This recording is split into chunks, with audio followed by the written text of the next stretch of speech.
On the protesters tunnelling as they fight against the HS2 rail line. Opponents call it the most expensive, wasteful and destructive project in UK history, and their latest attempt to stop it is digging and occupying a 100-foot long tunnel under Euston Station. There it is. They say it's their best chance to avoid eviction. Bailiffs have begun clearing the protesters, with HS2 bosses saying they're trespassing. There it is above ground, and putting unnecessary strain on the emergency services during the pandemic. Andrew, look at these pictures. They remind us of Swampy, don't they, in Cheltenham or wherever it was, Devon?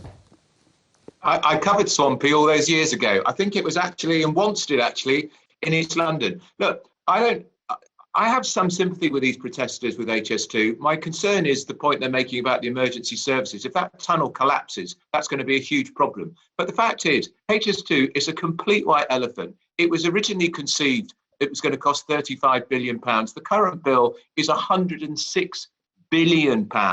And the whole case for HS2 will get to Birmingham 20 minutes quicker from London, will get from Birmingham to Manchester maybe an hour quicker or 40 minutes quicker, has unravelled because of this wretched pandemic. Because so many people now can see you can have a Zoom meeting, you can meet on FaceTime. I'm talking to you, or what am I talking to you on FaceTime, Zoom? I can't even remember, Jeremy. But you do not have to go to places. So the whole raison d'etre of HS2 is over. We are no good at doing big public sector building projects. If the projected cost now is £106 billion, that will go soaring through the stratosphere to an even higher level. Will we build it with British steel? Probably not. We'll go and use Chinese steel or the cheapest. I think I wish the protesters the best of luck, because this should be stopped dead, if you pardon the pun, in its tracks. Let's talk to one of the protesters. Dorothea Hackman joins us from HS2 Rebellion, the group leading the protests at Euston and along the planned route for HS2. Are you one of the tunnellers, Dorothea?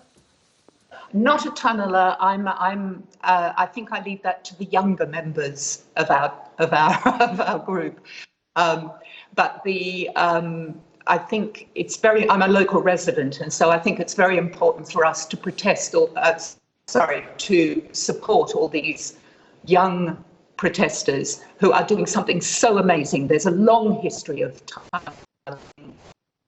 You're glitching a bit there, but sorry, I was just going to ask, I mean, yes, amazing until the tunnel collapses, isn't it? That's the problem. And then someone's got to go down and help them, and it's not good. I think they've built the tunnel, which was a great surprise to us all, of course, with huge care, with good quality wood. And I don't think there's danger of collapse. They would not be wishing to endanger themselves. Okay. I think the danger comes from the security teams disturbing and creating difficulty for them from above. That looks. We're seeing a picture here which looks a bit like Jeremy Corbyn. That wasn't Corbyn, was it? Where are you on this, Aisha?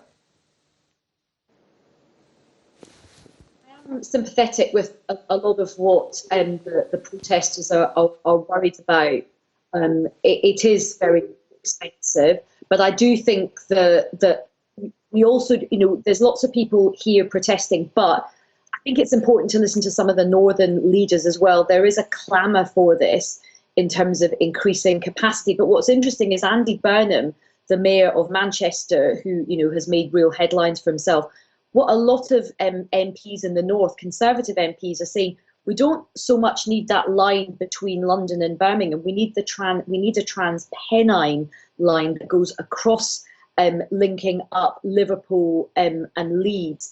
I think Andrew is right. This country is notoriously bad at big infrastructure projects, but I do think we have to find a way of getting better at them. One of the things that Boris Johnson promised was levelling up, and infrastructure and transport is really important, particularly for those northern cities. Connectivity is a big issue. You listen to any business leader, and I know we're doing everything by Zoom, but as we just saw from that nice lady's, there are glitches. Sometimes face-to-face meetings are important. We don't want everything concentrated in London and the South East. We want to try and, move jobs and prosperity and growth up to some of these other big cities. But I do get the point that it is completely out of control in terms of the spending.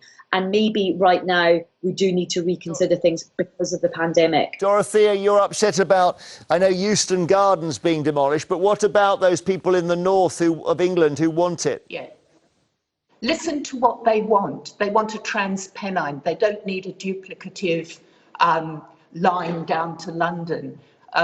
Frank Dobson famously said if you had a spare 50 billion and gave 10 billion to each of the major northern cities, they wouldn't club together and build a railway to London. We need a national rail strategy. But in terms of Euston Square Gardens, it's our last patch of green. They've already taken all the children's playgrounds for construction. They've construction compounds. They've cut down all the trees and dug up our dead from St James's Garden. They've got a taxi rank on Euston Gardens West, which is hardly ever used except at 9 a.m. in the morning. And yet they would take our last patch of green from us. We have tree protectors up the trees as well, and which is a very traditional form of protest. But tunnelling has been a form of protest now for 30 odd years. And I think that our troop of young tree protectors are so welcome